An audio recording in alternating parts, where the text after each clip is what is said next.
اعوذ باللہ من الشیطان الرجیم، بسم اللہ الرحمن الرحیم۔ آیت نمبر 37 سے آج کا درس کا آغاز ہو رہا ہے۔ اعوذ باللہ من الشیطان الرجیم، بسم اللہ الرحمن الرحیم۔ وَلَقَدْ مَنَنَّا عَلَيْكَ مَرَّةً أُخْرَى إِذْ أَوْحَيْنَا إِلَىٰ أُمِّكَ مَا يُوحَىٰ أَنِ اقْذِفِيهِ فِي التَّابُوتِ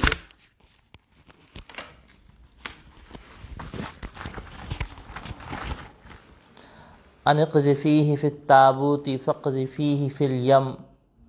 فليلقه اليم بالساحل يأخذه عدو لي وعدو له وألقيت عليك محبة مني ولتصنع على عيني إذ تمشي أختك فتقول هل أدلكم على من يكفله فرجعناك إلى أمك كي تقر عينها ولا تحزن وقتلت نفسا فنجيناك من الغم وفتناك فتونا فلبثت سنين في أهل مدين ثم جئت على قدر يا موسى واصطنعتك لنفسي صدق اللہ العظیم۔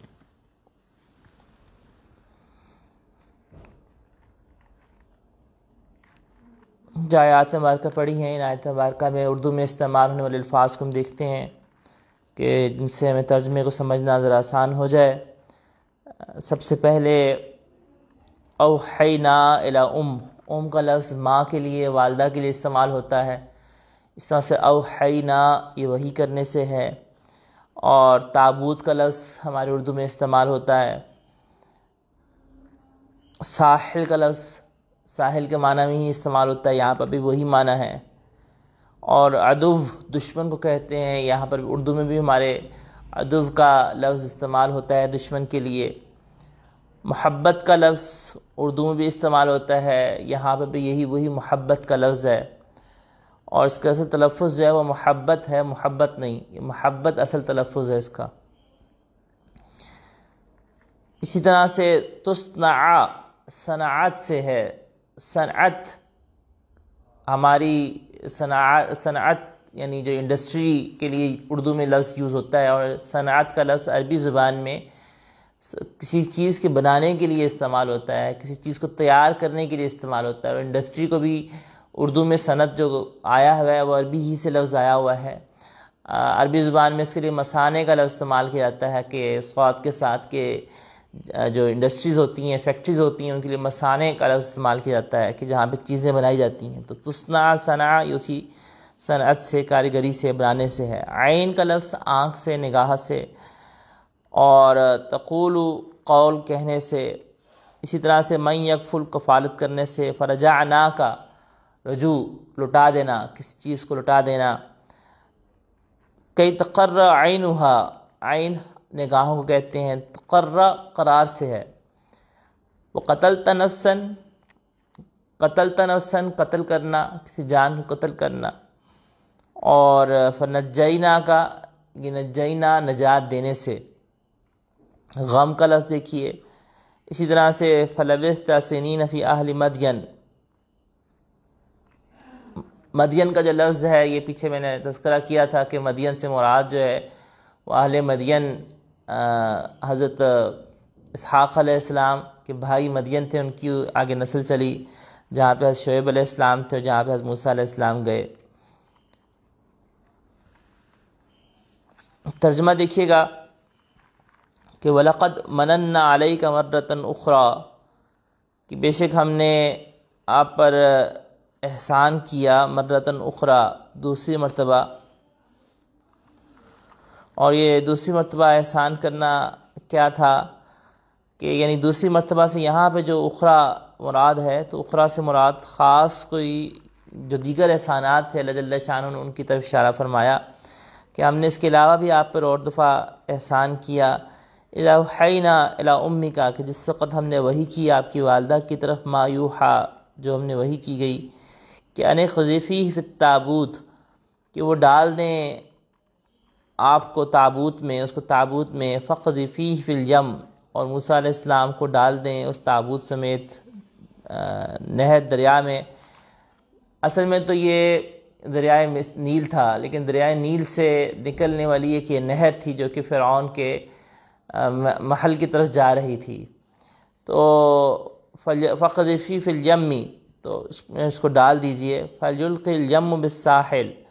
پھر ہم نے دریا کو حکم دیا کہ وہ ڈال دے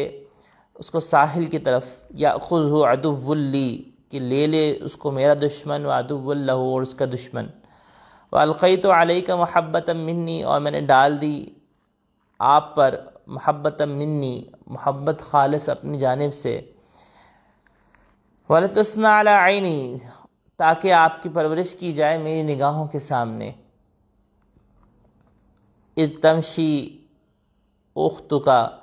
کہ جس وقت چل رہی تھی آپ کی بہن، فَتَقُولُ هَلْ أَدُلُّكُمْ، اور وہ کہتی تھی کیا میں رہنمائی کروں تمہاری اس شخص کی طرف کہ من یکفلہ، جو ان کی کفالت کرے، فَرَجَعْنَاكَ، تو ہم نے لوٹا دیا إِلَىٰ أُمِّكَ، آپ کی ماں کی طرف، کئی تقر عینها، تاکہ ان کی نگاہیں ٹھنڈی ہو جائیں، ولا تحزن، اور وہ غم نہ کریں، وقتلت نفسا، اور آپ سے ایک جان کا قتل ہوا، فنجیناک من الغم، تو ہم نے آپ کو نجات دی غم سے، وفتناک فتونا، اور ہم نے بہت آپ کو آزمایا، آزمائش میں مبتلا کیا، فلبثت سنین، چنانچہ آپ ٹھہرے کئی سال، فی اہل مدین، اہل مدین کے اندر، ثم جئت علی قدر یا موسیٰ، پھر میں تم کو لے آیا یہاں پہ اے موسیٰ، واصطنعتک لنفسی، اور میں نے چن لیا آپ کو اپنی ذات کے لیے۔ یہ ترجمہ تھا ان آیات مبارکہ کا، تھوڑا سا سیاق و سباق عرض کر کے مختصر تفسیر پہ آتے ہیں اور پھر نکات کی طرف کہ ان میں آیات سے کیا نکات نکل رہے ہیں۔ پیچھے واقعہ موسیٰ علیہ السلام کا چل رہا تھا۔ موسیٰ علیہ السلام کو جس وقت اللہ جل شانہ نے کوہ طور پہ ہم کلامی کی، تو موسیٰ علیہ السلام نے موسیٰ علیہ السلام نے دعائیں مانگی، اور ان دعاؤں کے اندر کل 8 امور ہیں جن کی حضرت موسیٰ علیہ السلام نے اللہ جل شانہ سے سوال کیا، اور سوال کیا کہ رب اشرح لی صدری، کہ اللہ آپ شرح صدر فرما دیں، میرے سینے کو، بوجھ کو اور غموں کو دور فرما دیں، اور اس میں سے اوہام کو دور فرما دیں، شرح صدر فرما دیں، ویسر لی امری، دوسرا امر سوال کیا کہ میرے معاملے کو آسان کر دیں، تیسرا سوال یہ کیا کہ واحلل عقدۃ من لسانی، میری زبان گرہ کو کھول دیں، اور چوتھا سوال یہ کیا کہ یفقہوا قولی، میری بات کو سمجھ لیں، اور پانچواں سوال یہ کیا کہ یسر لی امری، کہ آپ واجعل لی وزیرا من اہلی، کہ میرے اہل و عیال میں سے کسی کو وزیر بنا دیں، اور چھٹا سوال ہارون علیہ السلام کا خاص طور پہ کیا، یعنی وزیرا من اہلی، تو پہلے یہ کہا کہ میرے اہل و عیال میں سے، میرے رشتہ داروں میں سے کسی کو میرا بوجھ اٹھانے والا بنا دیں، اور پھر اس کے بعد ہارون اخی، جو چھٹا سوال تھا وہ ہارون علیہ السلام کو نبوت کے حوالے سے تھا، اشدد بہ ازری، میرے بوجھ کو، میری طاقت کو مضبوط کر دیں، یہ 7واں سوال تھا، اور 8واں سوال تھا کہ اشرک فی امری، کہ اس کو میرے معاملے میں شریک کر دیں۔ اللہ جل شانہ سے موسیٰ علیہ السلام نے 8 چیزوں کا سوال کیا، اور اللہ جل شانہ نے وَلَقَدْ مَنَنَّا عَلَيْكَ مَرَّةً أُخْرَىٰ میں بھی 8 ہی آگے احسانات کو گنوایا جو کہ حضرت موسیٰ علیہ السلام کے اوپر اللہ جل شانہ نے کیے۔ چنانچہ اللہ جل شانہ نے پہلا احسان یہ کیا کہ اِذْ أَوْحَيْنَا إِلَىٰ أُمِّكَ مَا يُوحَىٰ، کہ ہم نے وحی کی آپ کی والدہ کی طرف۔ تو یہ اللہ جل شانہ کا جو وحی کرنا تھا موسیٰ علیہ السلام کی والدہ کی طرف، تو یہ وحی کون سی وحی تھی؟ یہ وحی 2 قسمیں ہوتی ہیں وحی کی۔ ایک وہ وحی ہوتی ہے جو کہ صرف انبیاء کرام علیہ السلام کی طرف کی جاتی ہے، اس کو وحی نبوت آپ کہہ سکتے ہیں، اور دوسری وہ وحی ہوتی ہے کہ جو الہام کے درجے میں ہوتی ہے، کسی نیک بات کا دل میں ڈال دینا یا کسی اچھی بات کا دل میں ڈال دینا۔ تو حضرت موسیٰ علیہ السلام کی والدہ کی طرف جو وحی کی گئی تھی، یہ وحی نبوت نہیں تھی، نبوت کی وحی نہیں تھی، وہ اس لیے کیونکہ اللہ جل شانہ نے قرآن کریم میں دوسرے مقام پر ارشاد فرمایا ہے کہ وَمَا أَرْسَلْنَا قَبْلَكَ إِلَّا رِجَالًا نُوحِي إِلَيْهِمْ، کہ آپ سے پہلے ہم نے نہیں بھیجے مگر یہ کہ صرف اور صرف مرد ہی جن کی طرف ہم نے وحی کی۔ تو انبیاء کرام علیہ السلام صرف ہمیشہ مرد ہی ہوئے ہیں، عورتوں میں کوئی بھی اللہ جل شانہ نے کسی بھی خاتون کو نبی نہیں بنایا، اور اس سے بہت ساری حکمتیں ہیں جو کہ اللہ جل شانہ کی اس میں مضمر ہیں۔ تو اللہ جل شانہ نے وحی کی جو حضرت موسیٰ علیہ السلام کے والدہ کی طرف، تو یہ وحی نبوت نہیں تھی بلکہ دل میں الہام تھا، نیک بات کا ڈالنا تھا۔ اور یہ ایسی وحی تھی کہ جیسے نیک بات کا ڈالنا یا راستہ سجھا دینا یا کسی کو طریقہ سکھا دینا، جیسے اللہ جل شانہ شہد کی مکھی کے حوالے سے کہا کہ وَأَوْحَىٰ رَبُّكَ إِلَى النَّحْلِ، کہ آپ کے رب نے وحی کی شہد کی مکھی کی طرف۔ تو شہد کی مکھی کی طرف وحی کیا تھا کہ اس کو راستہ سکھلا دیا، کس طرح سے اس نے شہد کو لینا ہے اور کس طرح سے اس نے اس کو کرنا ہے۔ تو اللہ جل شانہ نے مخلوقات میں سے ہر مخلوق کو اس کو طریقہ سکھایا ہے کہ اس نے کس طرح سے چلنا ہے، کس طرح سے کرنا ہے۔ اللہ جل شانہ نے جس وقت یہ احسان پہلا گنوایا کہ ہم نے آپ کی والدہ کی طرف یہ دل میں ان کی بات ڈالی کہ ان اقذفیہ فی التابوت، تو پہلی بات تو یہ احسان یہ تھا کہ ان کے دل میں جس وقت کے فرعونی سپاہی تھے وہ بچوں کو قتل کر رہے تھے، تو ہم نے ان کے دل میں الہام کیا، یہ پہلا احسان تھا۔ ان اقذفیہ فی التابوت فاقذفیہ فی الیم فلیلقی الیم بالساحل، یہ دوسرا احسان تھا کہ آپ تابوت کو ڈال دیں اور تابوت کو پھر حفاظت سے ادھر پہنچانا، یعنی اللہ جل شانہ نے موسیٰ علیہ السلام کے اوپر یہ احسان فرمایا اور کہ ان کی حفاظت کی تابوت کے ذریعے سے، دریا میں ڈالنے کے ذریعے سے، اور یہ دوسرا احسان تھا۔ اور تیسرا احسان یہ تھا کہ دریا کو حکم دے دیا کہ وہ اس کو بحفاظت وہاں پہنچا دے ساحل کی تک، تو یہ تیسرا احسان تھا۔ یاخذہ عدو لی و عدو لہ والقیت علیک محبۃ منی، کہ دشمن نے جب پکڑ لیا تو القیت علیک محبۃ منی، یہ چوتھا احسان تھا کہ اللہ نے محبت ڈال دی کہ دشمن کے ہاتھ میں ہیں مگر اللہ جل شانہ نے ان کو ایسا محبوب بنا دیا اور ایسا ان کو خوبصورت اور منموہنا بچہ بنا دیا کہ جو بھی دیکھتا تھا وہ اپنا دل دے بیٹھتا تھا اور وہ کہتا تھا کہ اتنا خوبصورت اور اتنا پیارا بچہ ہے۔ چنانچہ جس وقت فرعون کی جو باندیاں تھیں، خادمائیں تھیں، انہوں نے دیکھا کہ تابوت ایک بہتا ہوا چلا آ رہا ہے دریائے نیل کے اوپر، تو انہوں نے یہ سوچا کہ شاید یہ کوئی خزانہ ہے کہ جو کسی شخص نے اپنے خزانے کو اس تابوت میں ڈال کے بہا دیا ہے۔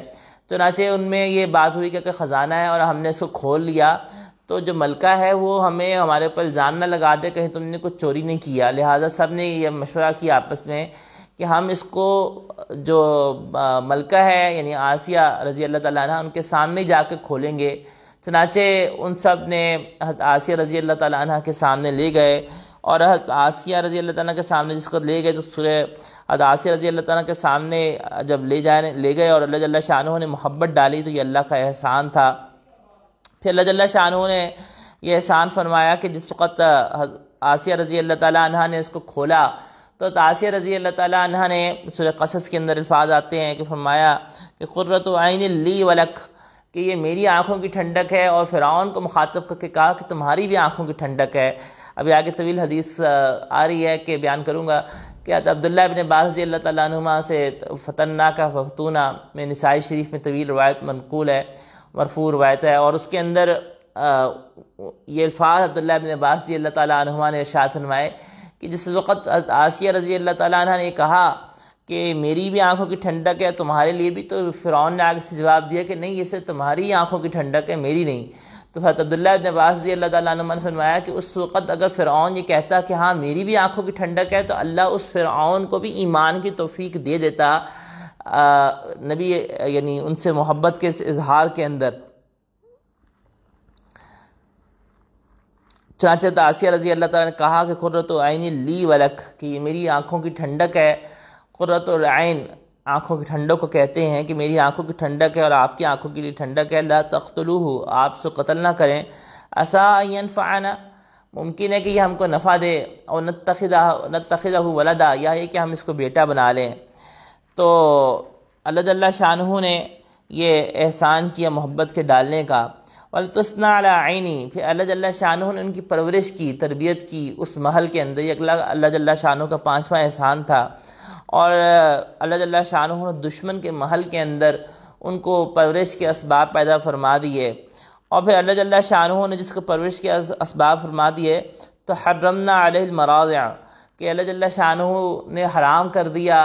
دودھ پلانے والوں کے اوپر، کہ کوئی بھی دودھ پلانے والی خاتون جو ہے موسیٰ علیہ السلام کو دودھ نہیں پلا پا رہی تھی، اور کئی خواتین نے جو کہ محل میں تھیں انہوں نے کوشش کی موسیٰ علیہ السلام کو دودھ پلانے کی، لیکن موسیٰ علیہ السلام کسی سے بھی دودھ نہیں پی رہے تھے، نہ لے رہے تھے۔ تو اللہ جل شانہ نے جس وقت بچہ بھوک سے رو رہا تھا، اور اس وقت پھر آسیہ رضی اللہ تعالیٰ عنہ نے مختلف خادماؤں کو اور کنیزاؤں کو ان کو بھیجا کہ وہ آواز لگائیں کہ ہمیں ایک دائیہ کی ضرورت ہے جو دودھ بچے کو پلا دے۔ چنانچہ وہ مختلف تلاش کرتے پھر رہی تھیں۔ تو یہ بھی اللہ کا اگلا احسان تھا کہ اللہ جل شانہ نے جو دودھ نہ پینے ان کو دیا، اور اللہ جل شانہ نے پھر دودھ نہ پینے کا سبب بنا کہ وہ تلاش میں گئیں، اور اس طرح سے موسیٰ علیہ السلام کی والدہ ان کی جو بہن تھی وہ موسیٰ علیہ السلام کی والدہ کا دل پریشان ہو گیا۔ قرآن کریم میں دوسرے مقام پہ تذکرہ ہے کہ فَأَصْبَحَ فُؤَادُ أُمِّ مُوسَىٰ فَارِغًا، کہ موسیٰ علیہ السلام کی والدہ نے جس وقت تابوت کو ڈال دیا تو اس کے بعد بہت پریشان ہو گئی، بار بار خیال آتا تھا، اور پریشانی کے اندر دل ان کا جو قرآن کریم نقشہ کھینچا گیا کہ فَأَصْبَحَ فُؤَادُ أُمِّ مُوسَىٰ فَارِغًا، کہ موسیٰ علیہ السلام کی والدہ کا دل ہر قسم کے دیگر غم سے، دیگر پریشانی سے، دیگر ضرورت سے فارغ ہو گیا۔ صرف دل میں ایک ہی غم تھا کہ بچے کا کیا ہوگا، بچہ کہاں چلا گیا، اور بچے کا کیا زندہ بھی بچے گا یا نہیں بچے گا۔ تو اس کے اوپر انہوں نے اپنی بیٹی کو بھیجا جو کہ موسیٰ علیہ السلام کی ہمشیرہ تھیں کہ جاؤ تم دیکھو شاید بازار میں کسی کو مل گیا ہو اور کسی نے اس کو اٹھا لیا ہو۔ تو جب یہ بازار میں آئی تو دیکھا کہ فرعون کی جو خادمائیں آواز لگا رہی ہیں کہ بچے کو دودھ پلانا ہے، تو انہوں نے یہ سمجھ گئے کہ یہ وہی بچہ ہے۔ تو یہ انہوں نے کہا کہ میں تمہیں ایسے گھر کی طرف بتاتی ہوں کہ جو اس کے خیر خواہ ہیں اور جو اس کی کفالت کریں گے۔ تو فرعون کے باندیوں کو اس پہ شک ہو گیا، اور تو یہ اللہ جل شانہ نے دوسرا اگلا احسان فرمایا کہ اللہ جل شانہ نے ان کی والدہ کو ان کے پاس لٹا دیا۔ یہ چھٹا احسان تھا۔ اور ساتواں احسان اس وقت فرمایا کہ قتلت نفسا فنجیناک من الغم، کہ اللہ جل شانہ نے ان کو اس وقت غم سے نجات دی کہ جس وقت فرعونی ان کے ہاتھ سے قتل ہوا۔ اور آٹھواں احسان اس وقت تھا کہ جس وقت اللہ جل شانہ نے شعیب علیہ السلام کے ہاں ان کو جگہ عطا فرما دی، اور ان کی بیٹی بھی ان کے نکاح میں آ گئیں، اور اس کے بعد اللہ تعالیٰ شانہ نبوت سے سرفراز فرمایا۔ تو 8 چیزیں حضرت موسیٰ علیہ السلام نے مانگی، اور 8 ہی احسانات نبوت سے پہلے اللہ جل شانہ نے حضرت موسیٰ علیہ السلام کے اوپر گنوائے۔ یہ جو آیات مبارکہ ہم نے پڑھی ہیں، ان آیات مبارکہ کے اندر ایک لفظ جو آ رہا ہے کہ فتناک فتونا، کہ فنجیناک من الغم، کہ ہم نے آپ کو غم سے نجات دیا، فتناک، اور ہم نے آپ کو بہت آزمایا، کئی آزمائشوں کے اندر آپ کو آزمایا۔ حضرت عبداللہ ابن عباس رضی اللہ تعالیٰ عنہما کے پاس سعید ابن جبیر جو کہ تابعین میں سے ہیں وہ آئے، اور انہوں نے آ کر پوچھا کہ یہ فتناک فتونہ سے کیا مراد ہے۔ بہت طویل روایت ہے، اور اس کا مفہوم یہ آج عرض کر رہا ہے، نسائی شریف کی یہ روایت ہے، اور حضرت عبداللہ ابن عباس رضی اللہ تعالیٰ عنہما نے اس کو مرفوعاً نقل کیا ہے۔ بہرحال اس کے مرفوع ہونے موقوف ہونے میں، یعنی مرفوع کا مطلب یہ ہوتا ہے کہ انہوں نے اللہ کے نبی کرم علیہ السلام کی طرف نسبت کرتے ہوئے اس کو بیان فرمایا ہے، اور امام ابن کثیر رحمۃ اللہ علیہ نے بھی اسی کو اختیار کیا ہے کہ ہاں یہ حدیث مبارکہ مرفوع ہے، یعنی اس کو اللہ کے نبی کرم علیہ السلام کی طرف نسبت کرتے ہوئے عبداللہ ابن عباس رضی اللہ تعالیٰ عنہما نے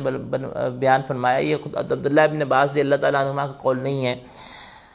طویل روایت ہے کہ اس میں سعید ابن جبیر رحمۃ اللہ علیہ نے پوچھا کہ فتناک فتونہ سے کیا مراد ہے، تو اس کا مفہوم اور خلاصہ یہ آج عرض کر رہا ہے کہ حضرت عبداللہ ابن عباس رضی اللہ تعالیٰ عنہما نے فرمایا کہ اے ابن جبیر، کہ جس وقت حضرت موسیٰ علیہ السلام دنیا میں بھی نہیں آئے تھے،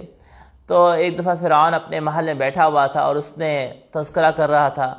تو اس کے درباریوں نے کہا کہ اللہ نے وعدہ کیا ہے کہ اللہ جل شانہ ابراہیم علیہ السلام کی اولاد میں نبوت کو جاری رکھیں گے، اور حضرت یوسف علیہ السلام اور اسحاق علیہ السلام کے بعد نبی کوئی آنے ہیں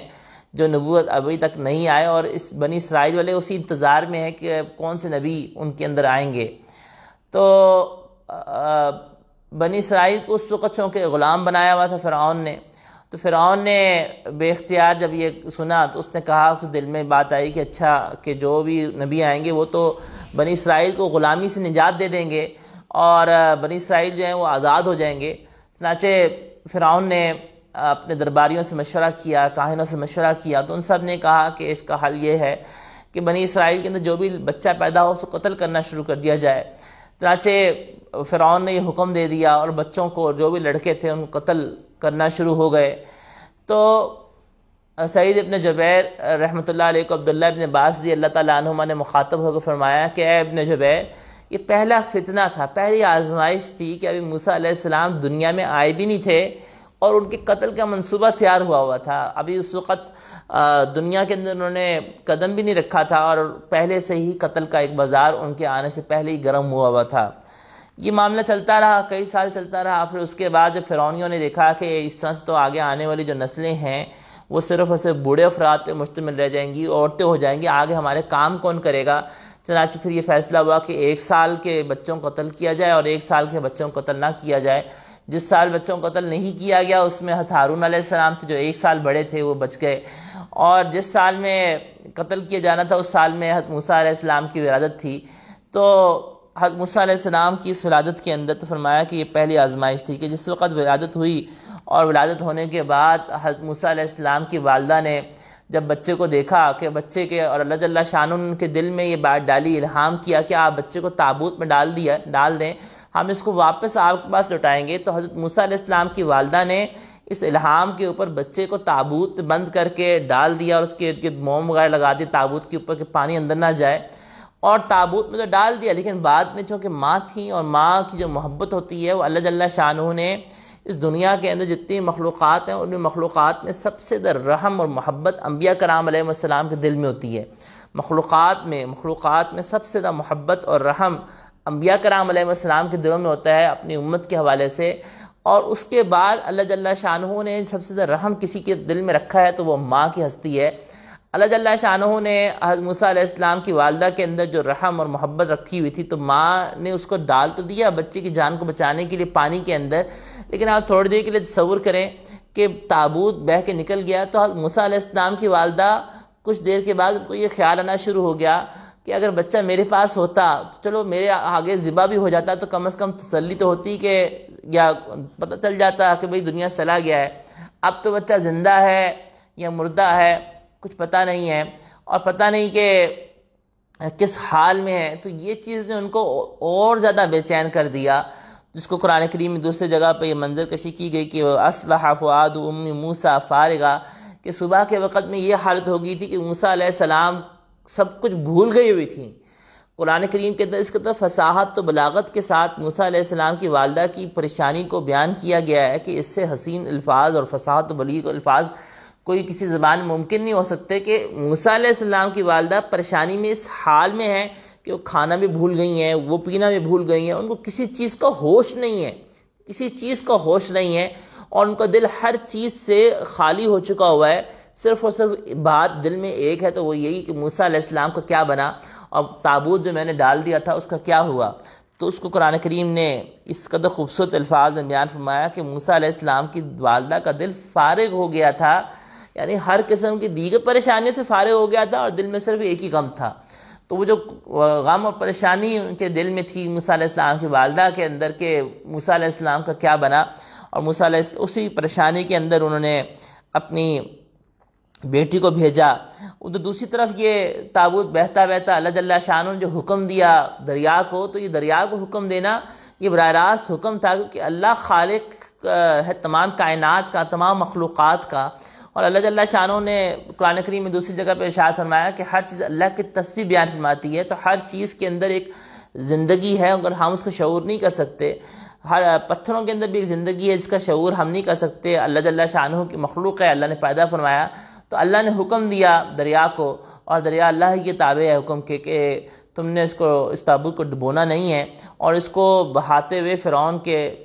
محل کے پاس جو ساحل کی جگہ ہے وہاں پہ لے جانا ہے۔ چنانچہ جس وقت انہوں نے ان کی خادماؤں نے ان کو اٹھا لیا، تو یہاں پہ جو قرآن کریم میں کہا گیا کہ یاخذ عدو لی و عدو اللہ، کہ اٹھا لے گا اس کو میرا دشمن اور آپ کا دشمن، تو فرعون اللہ کا دشمن تو تھا کہ اس نے الوہیت کا دعویٰ کیا تھا،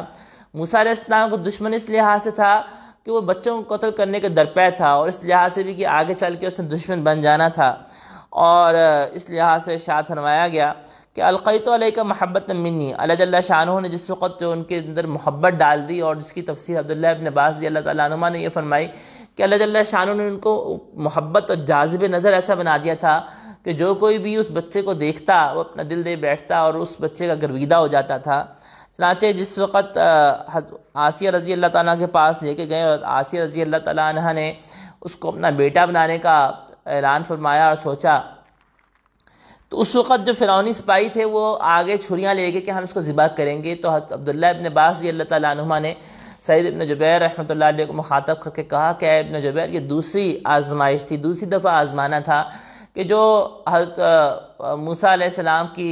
کو پیش آیا کہ جس وقت ابھی وہ دنیا میں آئے ہیں تو فرعون کے سپاہی چھریاں لے کر ان کو ذبح کرنے کے لیے آ گئے ہیں۔ اس وقت حضرت آسیہ رضی اللہ تعالیٰ عنہ نے فرعون سے بات کی اور کہا کہ ہم اس کو اپنا بیٹا بنا رہے ہیں، اور اس ایک لڑکے سے اتنی بڑی سلطنت کو کیا خطرہ پیش آ جائے گا۔ اور اللہ جل شانہ نے ایک اپنا تدبیر اللہ کی غالب آ کے رہنی تھی، اللہ جل شانہ نے اپنے دشمن کے گھر کے اندر حضرت موسیٰ علیہ السلام کو پال کے دکھایا کہ اللہ جو چاہتا ہے وہ ہو کے رہتا ہے، اللہ کی حکمت اور حکم ہر حال میں غالب آ کے رہتا ہے۔ تو یہ اگلی آزمائش تھی کہ جس وقت چھریاں لے کے حضرت آسیہ رضی اللہ تعالیٰ عنہ کے پاس پہنچ گئے۔ جس وقت حضرت آسیہ رضی اللہ تعالیٰ نے کنیزوں کو بھیجا اور کنیزوں نے خادماؤں نے بازار میں تلاش کری تھی، اور موسیٰ علیہ السلام کی بہن نے کہا کہ میں ایک ایسی خاتون کو جانتی ہوں کہ جو اس کو دودھ پلا سکتی ہے اور وہ اس کی بہت خیر خواہ ہوگی۔ تو جس وقت ان کے منہ سے یہ لفظ نکلے کہ اس کی بہت خیر خواہ ہوگی، تو وہ جو باندیاں تھیں انہوں نے کہا کہ تم کیسے کہہ سکتے ہو کہ وہ عورت اس کی خیر خواہ ہوگی؟ تو ان کو شک پڑ گیا کہیں یہ اس کی والدہ تو نہیں ہے۔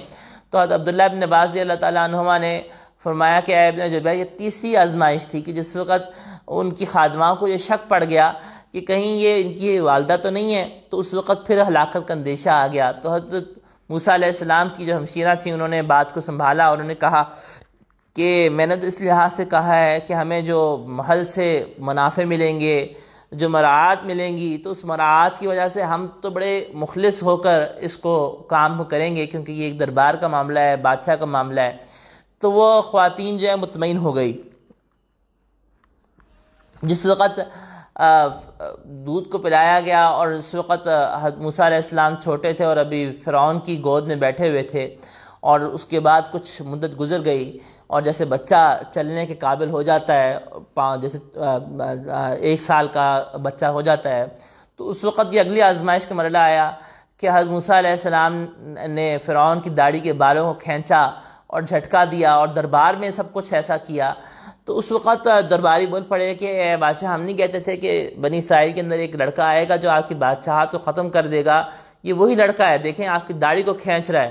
تو اسی وقت فرعون نے ذبح کرنے والے سپاہیوں کو بلا لیا۔ تو عبداللہ ابن عباس رضی اللہ تعالیٰ عنہ نے فرمایا کہ یہ چوتھی آزمائش تھی کہ جو کہ اس وقت پیش آئی، اور اس وقت پھر انگارے بھی لائے گئے، جس کا واقعہ کل عاجز نے عرض کیا کہ انگارے بھی لائے گئے، جواہرات بھی لائے گئے۔ حضرت موسیٰ علیہ السلام کا ہاتھ جبرائیل امین نے اس جو بظاہر کوئلہ تھا لیکن اندر سے گرم کیا گیا تھا، اور تھوڑا سا اس میں اس طرح سے یعنی پکڑنا تو ممکن تھا، لیکن جیسے زبان پہ رکھا تو زبان جو ہے وہ اس پہ جلن سی آ گئی اور اس کے اوپر حرارت آنے کی وجہ سے اس لکنت کا شکار ہو گئی۔ تو یہ چوتھی آزمائش تھی۔ فرمایا کہ جس وقت موسیٰ علیہ السلام بڑے ہو گئے اور فرعون کے محل میں پرورش پاتے ہوئے، اور جس وقت ایک دفعہ شہر سے باہر نکلے، چونکہ پورے سلطنت کے اندر یہ بات پتہ تھی سب لوگوں کو کہ موسیٰ علیہ السلام کی یعنی لوگوں کو تو یہی پتہ تھا کہ بنی اسرائیل میں سے خاتون نے فرعون کے لے پالک بیٹے کو،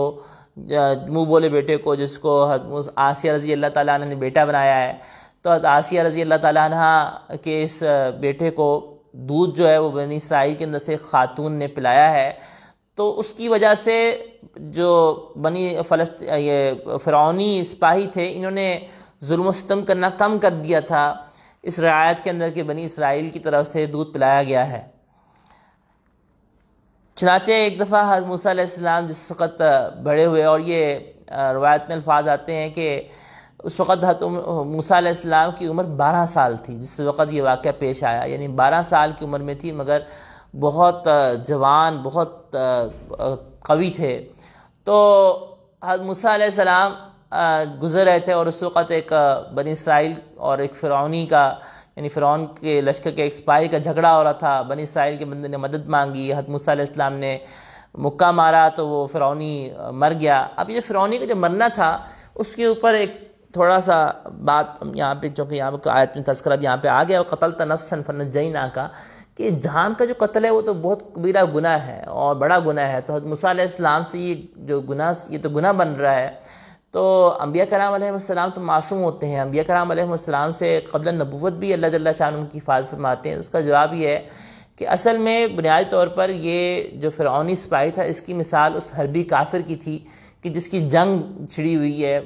بنی اسرائیل والوں سے، اور چونکہ حربی کافر جو ہے اس کا معاملہ اور ہے۔ البتہ یہ کہ ایک عرفاً کوئی باقاعدہ معاہدہ تو آپس میں نہیں تھا کہ کوئی صلح کا، کوئی امن کا باقاعدہ معاہدہ بنی اسرائیل میں اور فرعون کے سپاہیوں میں طے تو نہیں تھا۔ بنی اسرائیل کو تو غلام بنایا ہوا تھا فرعون نے، اور فرعون تو ان پہ ظلم کر رہا تھا، اور چونکہ فرعون کی حکومت ایک ظالم حکومت تھی جو کہ ان کو زبردستی غلام بنا کے ان کے بچوں کو قتل کر رہا تھا، تو ایسی صورت کے اندر ایک ظالم سپاہی کو قتل کرنا یہ گناہ نہیں تھا، نہ ہی یہ اس بے جان یعنی معصوم جان قتل میں آتا ہے۔ البتہ چونکہ پھر حضرت موسیٰ علیہ السلام نے اس کے اوپر اللہ تعالیٰ سے یہ کیوں کہا کہ ربی انی ظلمت، سورہ قصص میں فرمایا کہ ربی انی ظلمت نفسی، کہ اللہ میں نے اپنے جان پہ ظلم کیا، فاغفر لی، آپ مجھ کو معاف کر دیں، فغفر لہ، اللہ نے ان کو معاف کر دیا۔ تو یہ جو ظلم کرنے کی جو ارشاد فرمایا کہ انبیاء کرام علیہ السلام کے لیے جو ظلم کا لفظ اس طرح سے ارشاد قرآن کریم کی آیات میں بعض جگہوں پہ کیا گیا، جیسے حضرت یونس علیہ السلام کے لیے لا الہ الا انت سبحانک انی کنت من الظالمین، کہ میں نے اپنی جان پہ ظلم کیا۔ اسی طرح سے حضرت آدم علیہ السلام کے لیے ربنا ظلمنا انفسنا، کہ اللہ ہم نے اپنی جان کے اوپر ظلم کیا۔ تو اب ظلم جو ہے وہ اس کی تفسیر کو تھوڑا سا دیکھتے ہوئے کہ ظلم کہتے اس کو ہیں کہ وضع الشیء فی غیر محلہ ہی، کسی چیز کو اس کے مقصد کے علاوہ میں استعمال کرنا،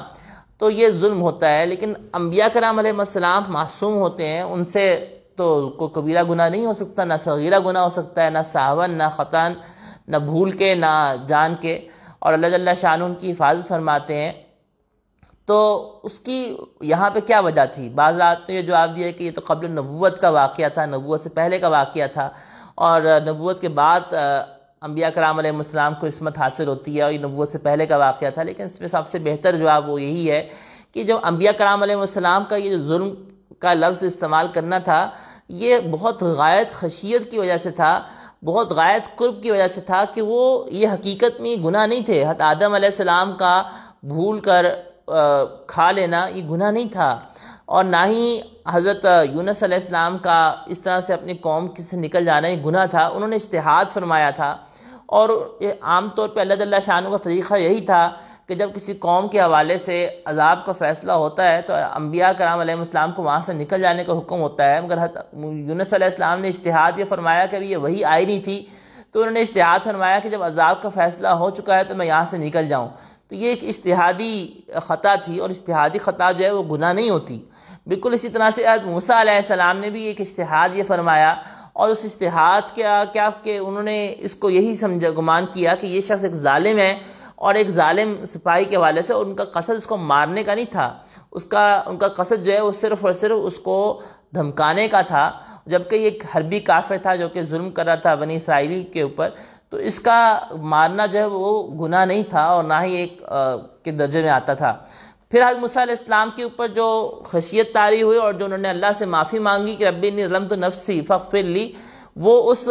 تقوی اور اس قرب کے مقام کا تقاضا ہے کہ انبیاء کرام علیہ السلام سب سے مقرب ہستی ہوتے ہیں، اور جو جتنا اللہ کے قریب ہوتا ہے تو قرب کے اندر، مقام قرب کے اندر وہ چیزیں بھی اپنی غلطی نظر آ رہی ہوتی ہیں جو کہ غلطی ہوتی نہیں ہے۔ اس کی مثال یوں سمجھیں کہ آپ یوں کہہ سکتے ہیں کہ انبیاء کرام علیہ السلام سے زیادہ ہم یہ کہہ سکتے ہیں کہ یہ خلاف اولا، یعنی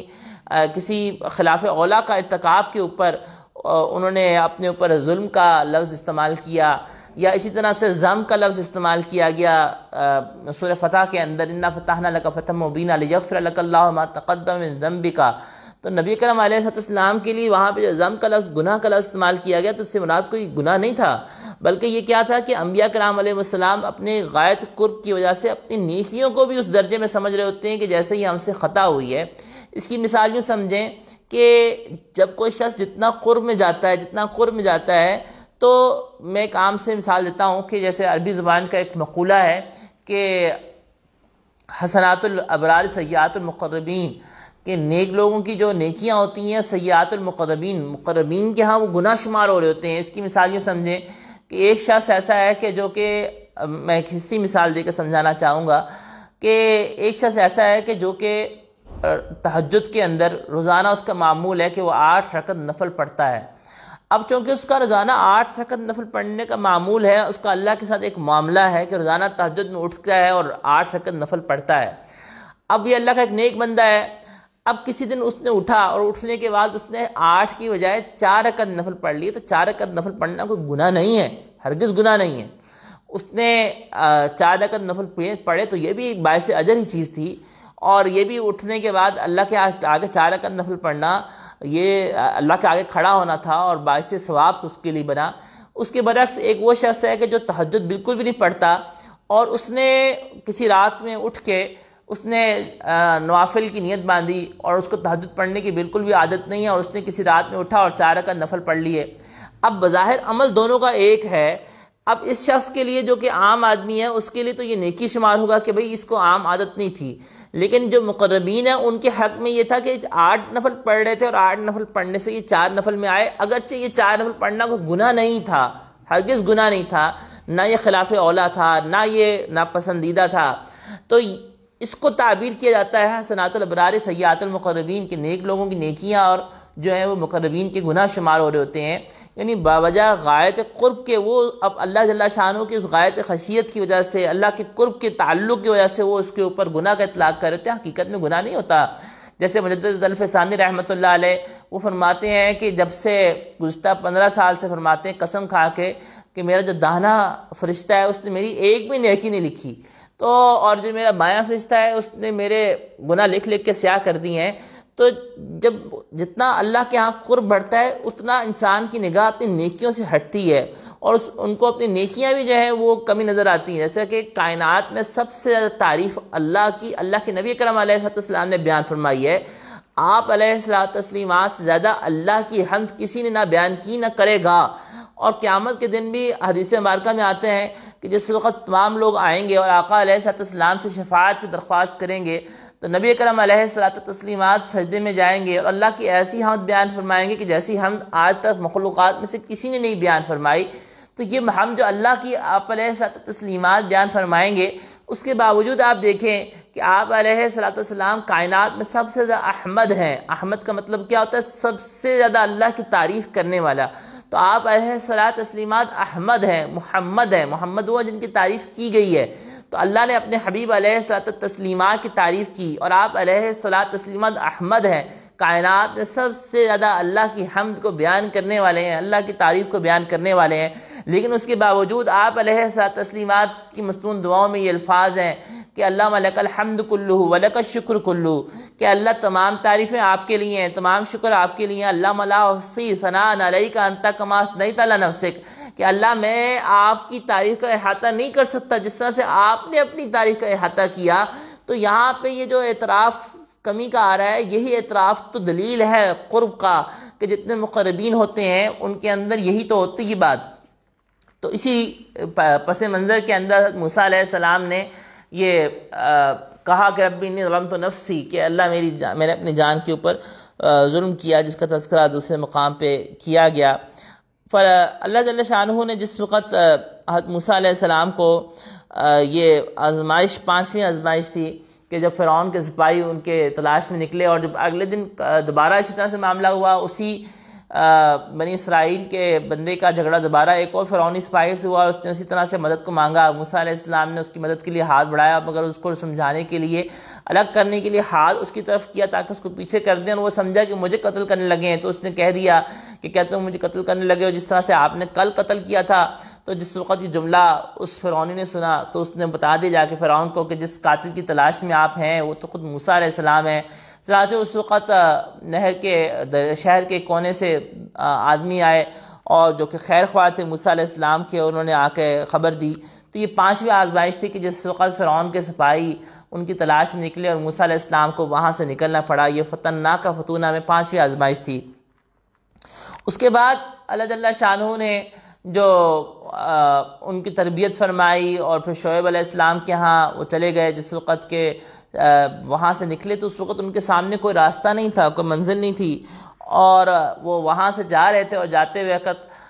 ان کے سامنے کوئی جگہ یہ نہیں تھی کہ میں نے کہاں جانا ہے. اور وہاں سے نکلے اور مدین پہنچے. وہاں پہ سستانے کے لیے ایک جگہ پہ جب رکے، دیکھا وہاں پہ پاس کنویں کے پاس لوگ پانی پلا رہے ہیں، اور 2 بچیاں جو ہیں جو کہ شعیب علیہ السلام کی بیٹیاں تھیں، اور وہ اپنے جانوروں کو پانی پلانے کے لیے رکی ہوئی ہیں. تو اس وقت حضرت موسیٰ علیہ السلام نے آگے بڑھ کے ان کو پانی پلایا، ان کے جانوروں کو، اور اس کے بعد جب پانی پلایا تو پھر اس کے بعد وہاں پہ ہی سستانے کے لیے بیٹھ گئے. اور اس وقت ان کی یہ دعا ربی انی، دوسرے مقام پہ قرآن نے بیان کی کہ ربی انی لما انزلت الی من خیر فقیر، کہ اللہ آپ جو کچھ میری طرف نازل کریں، میری طرف بھیجیں، من خیر، بھلائی میں سے، فقیر، میں اس کو محتاج ہوں. جس وقت یہ شعیب علیہ السلام کی بیٹیاں جو ہیں وہ گئیں اور جا کے انہوں نے والد صاحب کو بتایا سارا معاملہ، اور کہا کہ ہمارے والد آپ کو بلاتے ہیں. اور اس کا منظر جیسے میں شروع میں عرض کیا کہ وہ حیاس چلتی ہوئی آئیں، اور انہوں نے حضرت موسیٰ علیہ السلام کو اپنے والد شعیب علیہ السلام کے پاس لے گئیں، اور اس کے بعد کہا کہ یا بد استاجرہ. قرآن کریم دوسرے مقام پہ اس کا بیان فرمایا گیا کہ اے ہمارے والد استاجرہ، آپ ان کو ملازمت پہ رکھ لیجئے، اور یہ ان تمام لوگوں میں بہتر ہیں من استاجرت، جن کو آپ رکھیں. اور قوی الامین، قوی ہیں اور امین ہیں. تو 2 وصف بیان فرمائے. قوی تو اس لحاظ سے بیان فرمایا کہ قوت والے اتنے تھے کہ اکیلے ہی اس ڈور کو کھینچ لیا، جس کو کئی لوگ مل کے ڈور کو کھینچ رہے تھے، انہوں نے اکیلے ہی حضرت موسیٰ علیہ السلام نے نکالا، اور نکال کے کھینچ لیا. اور پھر فرمایا کہ امین، امانت دار بھی ہیں. امانت دار ہونے کا جیسے میں تذکرہ کیا تھا کہ شعیب علیہ السلام نے پوچھا کہ امانت دار کیسے ہیں، تو فرمایا کہ امانت دار اس طرح سے ہے کہ ہمارے طرف نگاہ اٹھا کے نہیں دیکھی، اور جس وقت ہم نے آنے کا کہا تو ہمارے آگے چلے، ہمارے پیچھے نہیں چلے، اور ہمیں پیچھے چلنے کا کہا اور کہا کہ تم پیچھے سے مجھے راستہ بتاتے جاؤ. یہ ایک غیرت کے، ایک باحیا مرد کی نشانی ہے کہ انہوں نے اس طرح سے حیا کا خیال کیا. تو جس وقت حضرت موسیٰ علیہ السلام کو شعیب علیہ السلام نے اس طرح سے 8 سال کی اجرت کے اوپر کہا کہ اگر 8 سال کی اجرت پہ بکریاں 8 سال چراؤ گے تو میں اپنی بچی کا نکاح کر دوں گا، یہ شرط تھی. اور جو اگلے 2 سال تھے یہ منزلہ اس کو حق مہر کا اجرت جو بنایا گیا، تو گویا کہ یہ اس کی قیمت تھی جو کہ اس کو اجرت حق مہر کے اندر بنایا گیا تھا. یعنی 2 سال کے جو بکریاں چرانے کی جو اجرت تھی، بنیادی طور پہ وہ اجرت جو کہ ایک مال ہی تھی، تو اس اجرت مال کو حق مہر بنایا گیا ہے حضرت موسیٰ علیہ السلام کی بیٹی سے نکاح، اپنی بیٹی کے نکاح دینے کا. تو پھر آگے حضرت عبداللہ ابن عباس رضی اللہ تعالیٰ عنہ کی طویل روایت ہے جس میں انہوں نے آگے سارا حضرت موسیٰ علیہ السلام کی تمام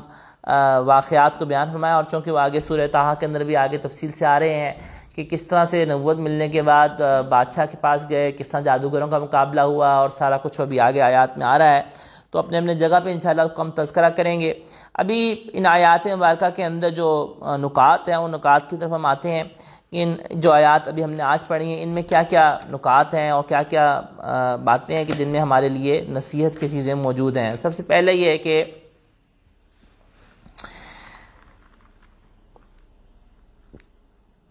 وَلَقَدْ مَنَنَّا عَلَيْكَ مَرَّةً أُخْرَى. اللہ جل شانہ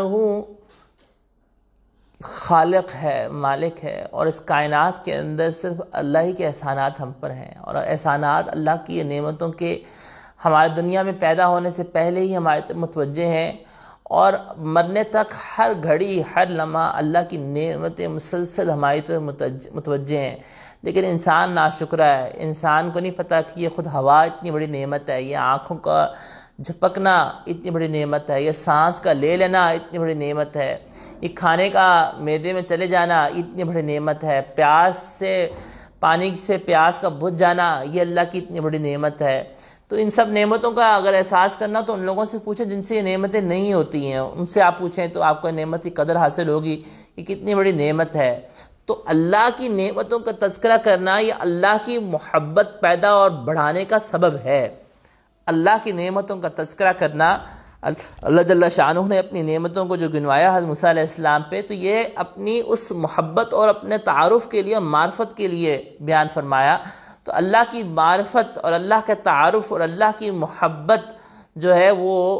ان نعمتوں کے تعارف کے ساتھ جڑی ہوئی ہے. تو اللہ کی نعمتوں کو بیان کرنا چاہیے، اللہ کے احسانات کو بیان کرنا چاہیے۔ تمام مخلوقات پہ جو کچھ بھی نعمت ہو رہی ہے وہ صرف اور صرف اللہ کی جانب سے ہو رہی ہے، اور اللہ سب کو پال رہا ہے،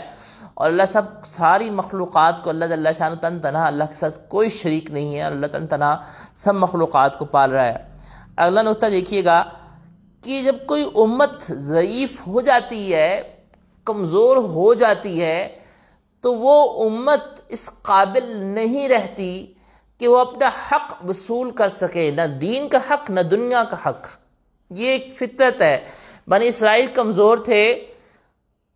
وہ پستی میں تھے، فرعون طاقت میں تھا، تو وہ فرعون کے اس ظالمانہ حکم کو نہیں روک سکے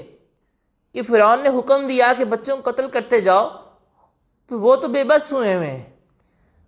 تو نقطہ کیا ہے کہ جب کوئی امت کمزور ہو جاتی ہے، ضعیف ہو جاتی ہے، تو پھر اس وقت اس امت کو جینے کا حق، مطالبہ کا اپنا کوئی وہ حق نہیں رہتا کہ وہ اپنے حقوق کا مطالبہ کر سکیں۔ پھر وہ صرف احتجاج کر سکتے ہیں اور کچھ نہیں کر سکتے، اور ہمارے ہاں یہی اس وقت حال ہے۔ اور اقبال نے اسی لیے کہا تھا کہ تقدیر کے قاضی کا یہ فتویٰ ہے ازل سے، ہے جرم ضعیفی کی سزا مرگ مفاجات، کہ اللہ کا یہ قانون ہمیشہ سے ہے کہ تقدیر کے قاضی کا یہ فتویٰ ہے ازل سے، ہے جرم ضعیفی کی سزا مرگ مفاجات، کہ جو کمزور ہوگا اس کو موت قبول کرنا پڑے گی۔ بنی اسرائیل کمزور ہوئے، ان کو ظلم کے آگے وہ کچھ نہیں کھڑے ہو سکے۔ اس نے حکم دیا کہ جی بچوں کو ذبح کرنا شروع کر دو، تو بچوں کو ذبح کیا جا رہا ہے۔ تو امت کو کھڑا ہونا یہ ظلم سے بچنے کے لیے اشد ضروری ہے۔ حضرت موسیٰ علیہ السلام نے بنی اسرائیل کو کھڑا کیا تھا، انہوں نے امت کو کھڑا کیا تھا، امت کو ایک ظالم کے آگے کھڑا کیا اور ان کو فتح اللہ جل شانہ عطا فرما دی۔ تو امت جب پستی میں جاتی ہے، ذلت میں جاتی ہے، تو وہ اپنے حقوق کو نہیں لے سکتی۔ جیسے آج امت مسلمہ کا حال ہے، آج امت مسلمہ اربوں کی تعداد میں ہے، مگر یہ اربوں کی تعداد میں ہونے کے باوجود ایک فرانس جیسے بدماش ملک کی گستاخی کو روک نہیں پا رہے، اور ایک فرانس جیسے بدماش ملک کی گستاخی کو روکنے کے اندر سوائے اس کے کہ ہم قراردادیں پیش کر رہے ہیں، ہم احتجاج کر رہے ہیں، ہم بحیثیت امت مسلمہ جس وقت کمزور ہو جائے تو پھر وہ اپنے حقوق نہیں لے سکتی۔ اس کا علاج کیا ہے؟ اس کا علاج یہ ہے کہ امت مسلمہ کو جب تک کھڑا نہیں ہوگی، اور وہ کھڑی صرف اور صرف جہاد سے ہوگی، اس کے علاوہ کسی سے نہیں۔ جہاد کو دہشت گردی کا لیبل بنا دیا۔ آج یہ حال ہو گیا کہ جہاد کا نام سنتے ساتھ ہی ہم پریشان ہو جاتے ہیں کہ یہ کیا بات ہو رہی ہے، جہاد تو اللہ نے قرآن کریم میں حکم دیا ہے،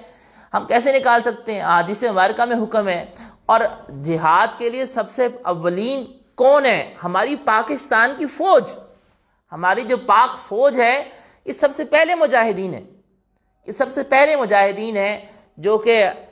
جن کے ذمہ لڑنا ہے، جن کو تیار کیا گیا ہے جہاد کے لیے۔ اور ہماری پاک فوج کا یہ موٹو ہے کہ ایمان، تنظیم اور جہاد جو ہے وہ پاک فوج کا موٹو ہے، لوگو ہے۔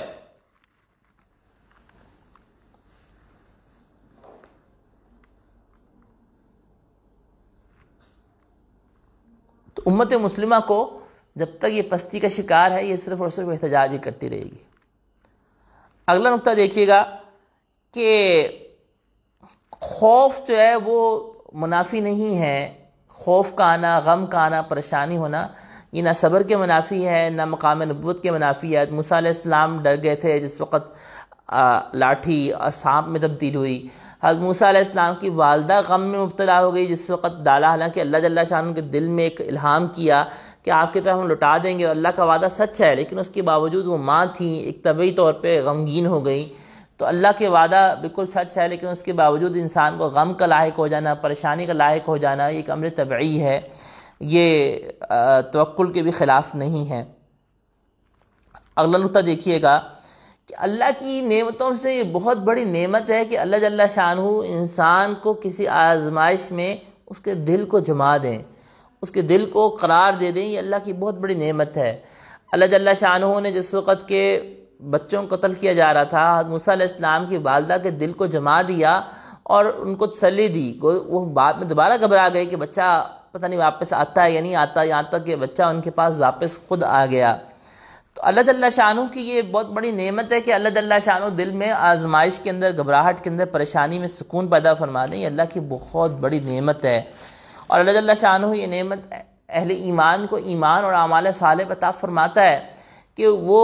مصائب اور پریشانیوں پہ ان کا دل اس طرح سے نہیں گھبراتا، کیونکہ الا بذکر اللہ تطمئن القلوب، کہ اللہ جل شانہ اپنی یاد سے، اپنی طاعت سے دلوں کو اطمینان و تسلی عطا فرما دیتے ہیں. اللہ جل شانہ کا وعدہ برحق ہے،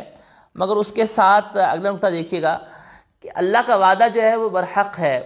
مگر اس کے ساتھ ساتھ اسباب کو اختیار کرنا یہ اس کے وعدے کے منافی نہیں ہے. جیسے اس کی دو مثالیں، ایک تو اس واقعے سے ہمیں مثال یہ نکل رہی ہے کہ حضرت موسیٰ علیہ السلام کی والدہ کو اللہ جل شانہ نے جو الہام کیا وہ وعدہ اللہ کا برحق تھا، مگر اس کے باوجود انہوں نے اپنی بیٹی کو باہر تلاش میں بھیجا. تو یہ تلاش جو بھیجنا تھا یہ اسباب کے طور پہ تھا، یہ منافی نہیں تھا اس وعدے کے. بالکل اسی طرح سے جیسے اللہ جل شانہ نے اپنے حبیب علیہ الصلوۃ والتسلیمات سے مدد کا اور نصرت کا وعدہ فرمایا غزوہ بدر کے موقع پہ، مگر اس کے ساتھ باوجود آپ علیہ الصلوۃ والتسلیمات ساری رات اللہ کے آگے روتے رہے، دعا مانگتے رہے، اور صبح کو جس وقت 313 لڑنے کے لیے نکلے ہیں تو اللہ کا وعدہ برحق تھا، مگر اس کے ساتھ ساتھ انہوں نے کوشش بھی کی ہے. تو اللہ کا وعدہ کا برحق ہونا ایک الگ چیز ہے اور اس کے لیے کوشش کرنا ایک الگ بات ہے، اور کوشش کرنا توکل کے منافی نہیں ہے، بلکہ وہ عین توکل ہے کہ انسان اللہ کے وعدے پہ یقین رکھتے ہوئے پھر اسباب کو اختیار کرے، جو کہ اس کے پاس ممکنہ اسباب آ سکتے ہیں ان کو اختیار کرے اور اللہ کے اوپر یقین رکھے کہ اللہ کا وعدہ برحق ہے. اگلا نقطہ لکھیے گا کہ اس واقعے سے ہمیں یہ پتہ چل رہا ہے کہ ضرورت کے مقام کے اوپر، ضرورت کی جگہ پہ عورت کا اپنے گھر سے نکلنا ضرورت کے طور پہ، کہ جب کہ کوئی اور متبادل نہ ہو، وہ جائز ہے. جیسا کہ حضرت موسیٰ علیہ السلام کی بہن تلاش میں نکلی ہیں تو یہ ان کا جو نکلنا تھا یہ ضرورت کے طور پہ تھا. تو ضرورت کے طور پہ خاتون کا اپنے گھر سے نکلنا جبکہ وہ شرعی پردے کے ساتھ ہو تو وہ جائز ہے. اگلا نقطہ دیکھیے گا کہ اللہ جل شانہ نے حضرت موسیٰ علیہ السلام کی حفاظت فرمائی، اور اللہ جل شانہ نے موسیٰ علیہ السلام کو جس وقت ان کے دل میں یعنی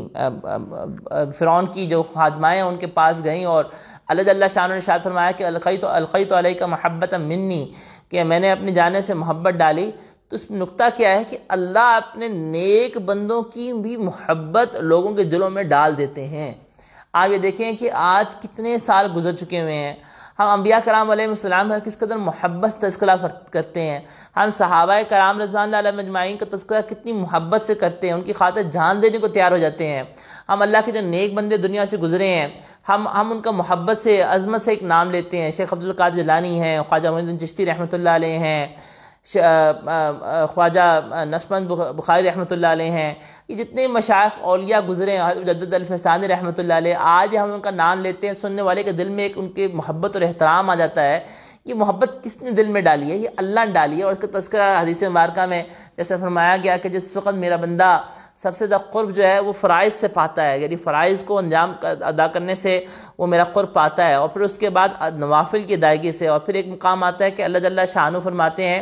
کہ میں اس کو اپنا محبوب بنا لیتا ہوں، اور جب میں اپنا محبوب بنا لیتا ہوں تو میں آسمانوں میں مفہوم عرض کر رہا ہوں حدیث مبارکہ کا کہ اللہ جل شانہ فرماتے ہیں کہ میں آسمانوں میں اعلان کر دیتا ہوں کہ میں اس بندے سے محبت کرتا ہوں، تو جبرائیل امین بھی اس سے محبت کرنا شروع ہو جاتے ہیں. پھر جبرائیل امین فرشتوں میں اعلان کرتے ہیں، فرشتے بھی اس بندے سے محبت کرنا شروع ہو جاتے ہیں، اور فرشتے جو ہیں وہ پھر اس کے بعد اہل زمین کے اندر اعلان کرتے ہیں، اور پھر لوگوں کے دلوں میں اس بندے کی محبت ڈلنا شروع ہو جاتی ہے. آپ دیکھیں دین کی نسبت سے جو محبتیں پیدا ہوتی ہیں یہ محبتیں ابدی ہوتی ہیں، وہ دنیا سے لوگ چلے جا چکے ہوتے ہیں، مگر ہم دین کی نسبت سے آج بھی ان کا محبت کرتے ہیں، آج بھی ان کا احترام کرتے ہیں. جو بڑے بڑے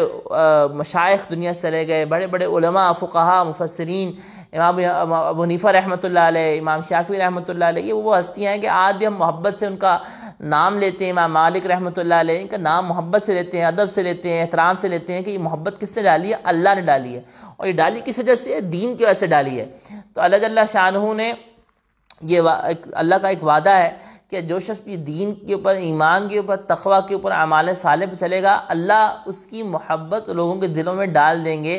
اور اللہ جل شانہ اس کو جتنا وہ اللہ کے قریب ہوتا چلا جائے گا تو اللہ کے لوگوں کے دلوں میں اس کی محبت بھی بڑھتی چلی جائے گی. اگرچہ کچھ مخالفین بھی ہوں گے، اور وہ مخالفین ہر دور میں رہے، جس طرح انبیاء کرام علیہ السلام کی مخالفین بھی رہے، تو اسی طرح سے کچھ مخالفین بھی ہوں گے، مگر اللہ جل شانہ جو ماننے والے ہیں، جو ان کے دلوں میں محبت ڈالیں گے، وہ محبت ہمیشہ ہمیشہ کی ہوگی، وہ کوئی عارضی نہیں ہوگی۔ آج کوئی اسکندر کا نام سن کے ہمارے دلوں میں محبت نہیں جوش میں ڈالتی، آج ہم کسی اور نیپولین بونا پارٹ ہے، تاریخ کا بادشاہ تھا، لیکن اس کو ایک شہرت الگ چیز ہوتی ہے، اور محبت، دلوں میں محبت کو دیکھنا ہو، دلوں میں آپ نے محبتوں کو دیکھنا ہو، تو آپ ان اولیاء اعظام کی قبور کے اوپر جو لوگوں کا ہجوم ہے، جو جمگٹھا ہے، اس سے دیکھ کے اندازہ کر لیں کہ اللہ جل شانہ نے لوگوں کے دلوں میں کیا محبت ڈالی ہے۔ الگ بات ہے کہ لوگ ان کی قبور کے اوپر، مزارات کے اوپر بہت سارے شرکی افعال کر دیتے ہیں، سجدے کرنا شروع کر دیتے ہیں، ان کی قبروں سے مانگنا شروع کر دیتے ہیں، جو کہ جائز نہیں ہے۔ لیکن جہاں تعلق ہے اس بات کا، اس پہلو کا، کہ لوگوں کے دلوں میں آخر ایک محبت تو ہے، کہ جو لوگوں کو جمگٹھا ایک لگا ہوا ہے، اور وہ جمگٹھا نیپولین کے قبر کے اوپر لگا ہوا، وہ جمگٹھا کئی مشہور شخصیات ہیں۔ میں نے غالباً ایک واقعہ کسی بیان میں عرض کیا تھا کہ میرے والد صاحب جو ہیں وہ انڈیا میں گئے، اور وہ اپنا بیان کرتے ہیں کہ میں خواجہ نظام الدین اولیاء کی قبر پہ میں گیا، تو خواجہ نظام الدین اولیاء رحمۃ اللہ علیہ قبر کے اوپر اس قدر ہجوم تھا، اور لوگ آ رہے تھے، فاتح خوانی کر رہے تھے، اور پاس ہی مرزا غالب کی قبر بھی تھی، تو مرزا غالب کی قبر پہ گیا تو وہاں پہ کوئی ایک بھی بندہ نظر نہیں آیا، حالانکہ غالب جیسا مشہور شہرت تو ہے، لیکن ایک ہوتی ہے دلوں کے اندر محبت، وہ دلوں کے اندر محبت جو ہے وہ اللہ ایمان سے، اعمال صالحہ سے ڈالتے ہیں، اور اپنے محبوب بندوں کے دلوں میں محبت جو ہے وہ اللہ جل شانہ ڈال دیتے ہیں۔ اگلا نقطہ دیکھیں کہ اللہ جل شانہ نے ارشاد فرمایا کہ وَأَلْقَيْتُ عَلَيْكَ مُحَبَّةً مِّنِّي، کہ ہم نے محبتوں کو جوڑا اللہ جل شانہ منی سے، کہ یہ جو محبت دلوں میں ڈالنا ہے نا، یہ کسی انسان کے بس کی بات ہی نہیں ہے کہ کسی دوسرے کے دل میں اپنی محبت ڈال سکے۔ یہ محبت ڈالنا خالصاً اللہ جل شانہ کی جانب سے ہوتا ہے، کہ اللہ جل شانہ کے علاوہ کوئی محبت نہیں ڈال سکتا۔ اللہ نے صحابہ کرام رضوان اللہ علیہم اجمعین کو مخاطب کر کے فرمایا کہ اگر آپ لوگ زمین کے سارے مال و دولت کو بھی خرچ کرتے تو آپس میں اس الفت کو، محبت کو نہ ڈال سکتے، کہ جو نبی اکرم علیہ الصلوۃ والتسلیمات کی دنیا میں تشریف آوری سے پہلے آپس میں ان کی جو نفرتوں کا عالم تھا، کہ ذرا سا گھوڑا آگے بڑھانے کے اوپر جنگیں شروع ہو جاتی تھی جو کئی سال چلتی تھی،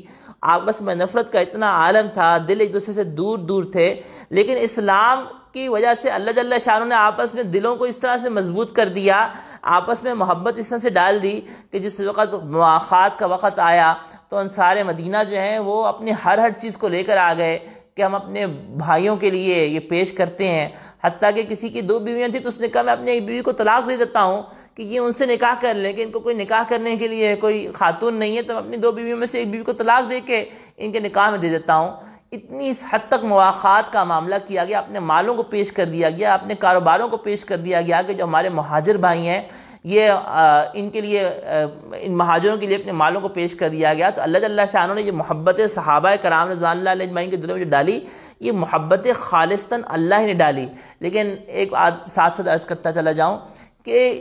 اس آیت مبارکہ سے یہ مت سمجھیے گا کہ کوئی مرد اگر کسی نامحرم عورت سے محبت کرنے میں مبتلا ہو جائے، یا کوئی عورت کسی نامحرم مرد سے محبت میں مبتلا ہو جائے تو وہ یہ سوچنا شروع ہو جائے کہ یہ محبت تو اللہ نے ڈالی ہے، میرا کیا قصور۔ تو اس کا قصور اس کا ہے، اس لیے ہے کہ اللہ نے اس محبت سے روکا ہے، اللہ نے اس چیز کرنے سے روکا تھا، اور اللہ نے ان ذرائع سے روکا تھا۔ قُلْ لِلْمُؤْمِنِينَ يَغُضُّوا مِنْ أَبْصَارِهِمْ، یہ اللہ نے کہا تھا کہ آپ مومن مردوں سے کہہ دیں کہ اپنی نگاہوں کو نیچے رکھیں، کیونکہ جب انسان دیکھتا ہے تو پھر آگے معاملہ شروع ہوتا ہے، اور جب انسان بات کرتا ہے تو اس کی خواہش ہوتی ہے کہ اس کو دیکھے۔ حضرت موسیٰ علیہ السلام اللہ سے ہم کلام ہوئے تو اللہ سے دیکھنے کی خواہش کی کہ اللہ میں آپ کو دیکھنا چاہتا ہوں، کیونکہ یہ پکی بات ہے کہ جب انسان کسی سے بات کرے گا تو اس کا دل چاہے گا کہ میں اس کو دیکھوں۔ جب نامحرم مرد سے بات کرنے کو شریعت نے منع کیا تھا، اللہ نے منع کیا تھا، تو جب اس نے اس حکم کو توڑا اور نامحرم عورت سے باتیں کرنا شروع کی، یا نامحرم مرد سے باتیں کرنا آپس میں شروع ہوئی، تو یہ ایک نفسانی اور وہ محبت تھی کہ جس سے اللہ نے روکا تھا کہ یہ کام نہیں کرنا، اور جس وقت اس نے یہ کام کرنا شروع کیا، اب اس کے نتیجے میں جو محبت آ رہی ہے یہ وہ محبت ہے جو کہ اس کے لیے باعث گناہ ہے اور باعث ملامت ہے، اور اس کا ترک لازم ہے کہ یہ اللہ کے طرف متوجہ ہو، یہ اللہ کی وہ آزمائش ہے کہ اس کے اوپر اللہ کے طرف متوجہ ہو کر استغفار کرنا ہے، اور اگر اس کے دل سے یہ چیز نہیں نکل رہی تو پھر اس کا طریقہ شریعت میں ہمیں یہ بیان کیا گیا کہ اگر کوئی شخص جو ہے وہ آپس میں یعنی کوئی نامحرم مرد اور عورت کے درمیان میں آپس میں محبت پیدا ہو جاتی ہے، تو اول تو وہ توبہ استغفار کرو، اس گناہ سے نکلیں، کسی شیخ سے رابطہ کریں، اپنا اصلاحی رابطہ قائم کریں، مضبوط کریں، اس گناہ سے نکلیں۔ لیکن اگر اس گناہ سے نہیں نکل پا رہے تو اس کا حل شریعت نے جو بتایا وہ یہ ہے کہ آپس میں نکاح کر دیا جائے۔ اگر یہ دونوں جوڑ کے ہیں، اگر دونوں جوڑ کے ہیں، لڑکا کوئی آوارہ نہیں ہے بلکہ کوئی واقعی شریف لڑکا ہے اور جوڑ کا ہے اور حسب نسب دونوں کا ایک جیسا ہے اور دونوں جوڑ کے ہیں، تو آپس میں رشتہ کر دیا جائے۔ پھر اس میں آپس میں نکاح سے پاکیزہ چیز ان کے لیے کوئی نہیں ہے کہ نکاح کر کے ان کو پاکیزگی والی زندگی تاکہ میسر آ سکے۔ تو اس میں یہ کہنا کسی مرد کا یا کسی عورت کا کہ جو محبت میرے دل میں ڈلی ہے اس میں میرا کیا قصور، نہیں، قصور آپ کا ہے کہ آپ نے کیوں پہلے بات کی، آپ نے کیوں دیکھنا شروع کیا۔ جب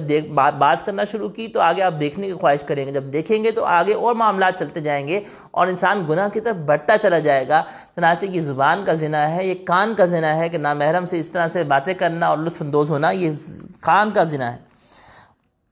اور نامحرم کو دیکھنا یہ نگاہوں کا زنا ہے۔